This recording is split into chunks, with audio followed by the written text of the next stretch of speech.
Assalamualaikum warahmatullahi wabarakatuh. Waalaikumsalam warahmatullahi wabarakatuh. Selamat siang anak-anakku semua. Ya. Alhamdulillah pada hari ini kita akan mengadakan pembelajaran ya, pelajaran SKI sejarah budaya Islam. Tapi sebelum itu mari kita berdoa terlebih dahulu supaya ilmu kita bermanfaat dan semoga dalam pembelajaran ini ada barokahnya di dalamnya. Bismillahirrahmanirrahim. Kita bersama-sama. Raditu billahi rabban wa bil islami dinan wa bi Muhammadin nabiyya wa rasula rabbi zidni ilma warzuqni fahma. Amin. Ya, semoga doa kita dikabulkan oleh Allah Subhanahu wa taala dan semoga kita bermanfaat. Sebelumnya saya absen dulu. Ya. Nada masuk.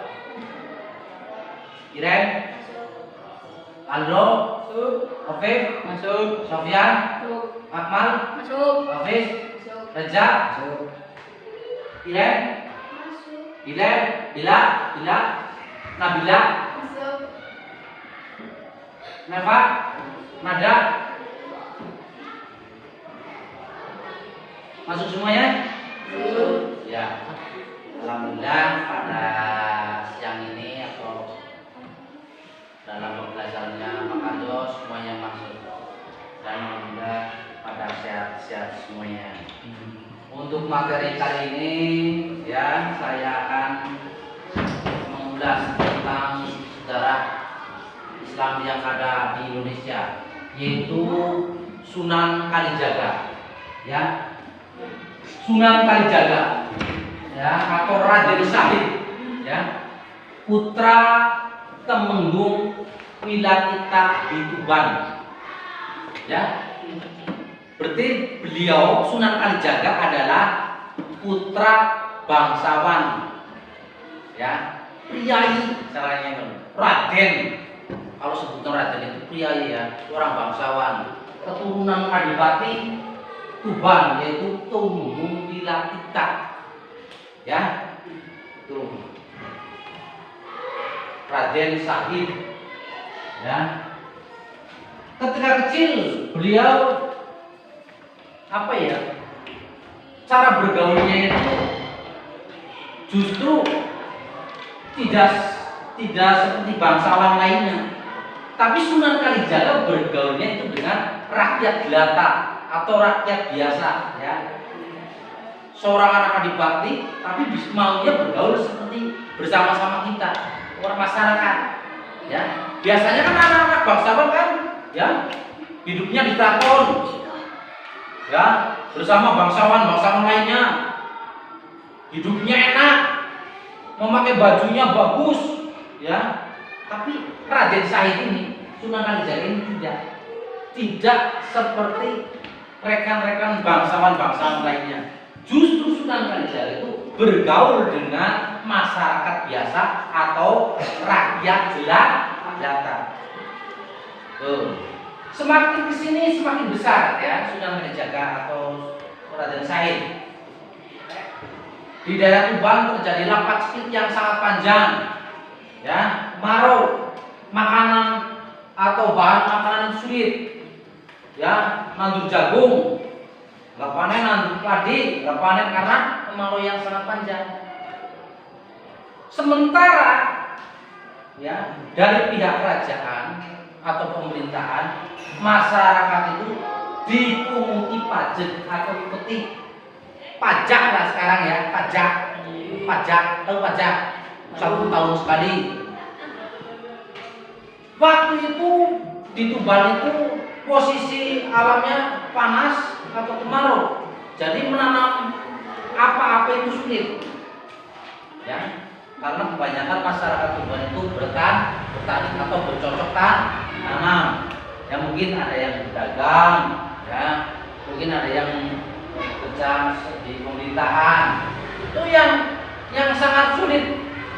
Itu apa? Kehidupan masyarakat di desa-desa atau para petani itu sulit.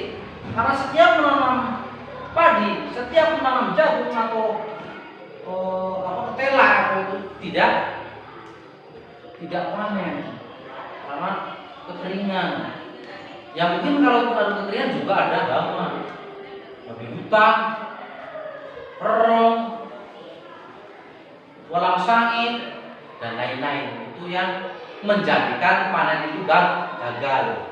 Sementara dari pihak pemerintah itu cara memungut peti atau pajak itu semena-mena. Melihat hal tersebut, Raden Said itu istrinya miris katanya, kasihan, ya.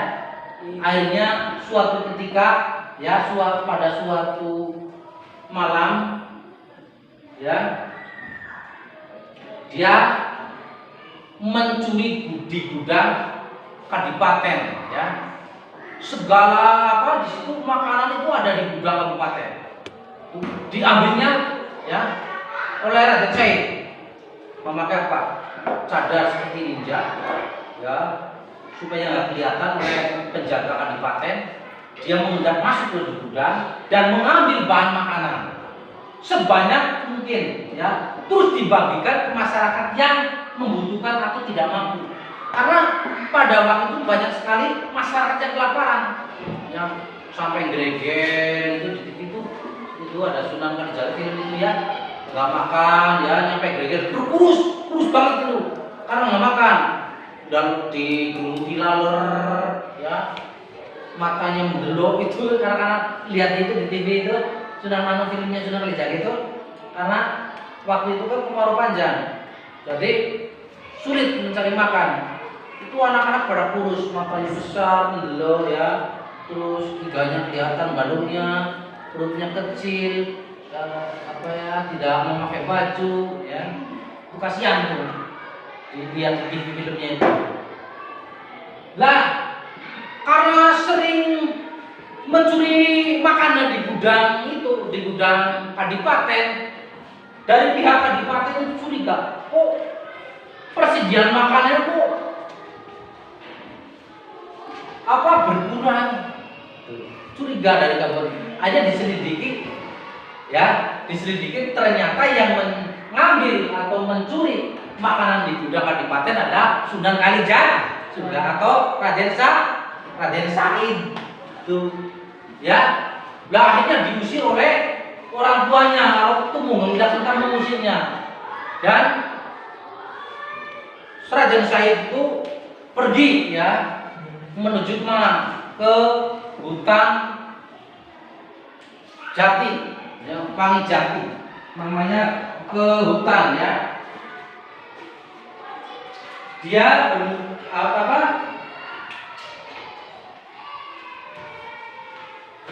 dia bersama teman-temannya, ya, bermukim di hutan Jatiwangi kalau nggak salah. Di situ dia mengganti namanya jadi Lokajaya, ya. Itu sebenarnya banyak sekali nama-nama Raden Said, ya. Di antaranya adalah Lokajaya, Raden Abdurrahman, Pangeran Tuban, Ki Dalam Sida Bramti, Ki Dalam Bengkok, Ki Dalam Mendung, dan Ki Kunehan. Itu banyak nama-nama Sunan Kalijaga atau Raden Said. Tapi yang terkenal itu Lokajaya. Ketika beliau menjadi perampok, ya, merampok orang-orang kaya, ya, yang korupsi, yang pelit, ya, dirampok hartanya terus dibagikan kepada orang-orang miskin atau fakir miskin di daerah Tuban, disebar, dibagi-bagikan, dan pada akhirnya bertemu dengan Sunan Bonang, ya. Ketika itu Lokajaya mau merampok Sunan Bonang, ya, mau dirampoknya Sunan Bonang. Ternyata apa? Yang Pak Wali, ya, ilmunya tinggi, sakti, ya, ketika mau merampok Sunan Bonang menunjukin pohon kolang kaling berubahlah menjadi emas. Dan disitulah ketakjuban Sunan Kalijaga Raden Said akhirnya menjadi muridnya Sunan Bonang. Raden Said pertama kali berguru kepada Sunan Bonang. Ini Raden Magdum Ibrahim, salah satu guru pertama Sunan Kalijaga atau Raden Said, guru pertama ya. Dia boleh berguru kepada Sunan, kamu boleh berguru kepadaku, kata Sunan Bonang, asalkan kamu ada syaratnya. Ini tongkat. Sunan Bonang menancapkan tongkat di pinggir kali, ya, di pinggir kali. Ini kamu tunggu ini sampai saya kesini. Lalu nanti kamu akan saya jadikan murid saya, gitu. Sunan Bonang. Akhirnya karena hatinya dan pikirannya ya pengen berguru kepada Sunan Bonang, akhirnya Raden Said ya benar-benar berguru kepada Sunan Bonang dengan menunggunya tongkat yang ditancapkan di pinggir kali Jen. Dalam cerita itu saya pernah membacanya itu selama 3 tahun ya. Nah, Sunan Kalijaga atau Raden Said itu menunggu tongkat Sunan Bonang di pinggir kali itu nyampe 3 tahun. Nyampe 3 tahun lamanya di pinggir kali. Nyampe Sunan Kalijaga itu penuh dengan lumut. Dan bambu yang ditancap itu tumbuh menjadi bertunas banyak. Dan Sunan Bonang ke situ dan dijumpainya Raden Said dalam keadaan bertapa ya. Dan dijadikannya Raden Said dijulukinya atau bergerak Sunan Kalijaga atau Jaga Kali. Dan situ Sunan Kalijaga dijuluki Sunan Kalijaga itu berawal dari beliau ya menjaga tongkatnya di pinggir kali atau kali jaga, kali yang sama saja. Jaga kali atau kali jaga menunya selama 3 tahun. Kamu satu hari satu malam nggak kuat ya, apalagi nyampe tahunan seperti kali jaga betapa ya pinggir kali ya. Dan akhirnya Sunan Bonang teringat bahwa dia teringat kepada Raden Said yang menunggunya tongkatnya di pinggir kali selama 3 tahun. Dijumpainya surat Raden Said itu sudah penuh dengan lumut ya. Sudah penuh dengan lumut, sudah banyak itu tancapan tongkatnya itu sudah bertunas, sudah jadi berkembang ya. Ringnya bambunya itu banyak dekat-dekat situ. Ya. Begitu sebelumnya cerita Sunan Kalijaga bertemu dengan Sunan Bonang menjadi muridnya. Anak-anak sekalian, ya, begitu tadi sebelumnya cerita kisah ya, atau kisah Sunan Kalijaga dengan Sunan Bonang. Ya, mungkin ada pertanyaan? Tidak. Hah? Tidak.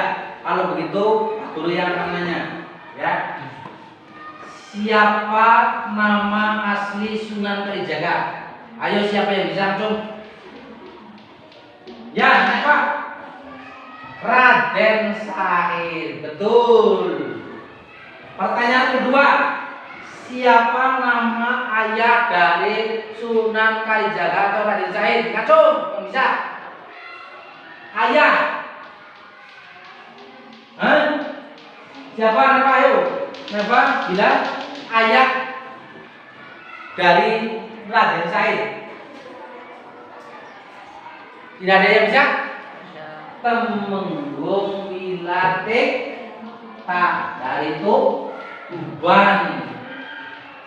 Ya.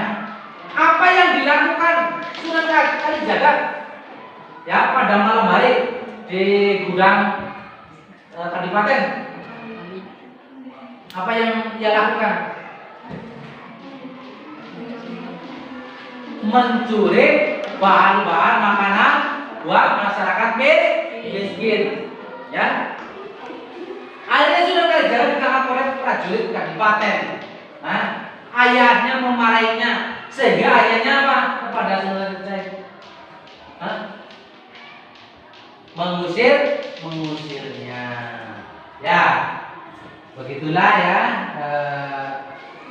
Rumit kisah Sunan Kalijaga atau Kalijaga bersama Bonang-Bonang gurunya. Semoga pelajaran kali ini bermanfaat. Ya.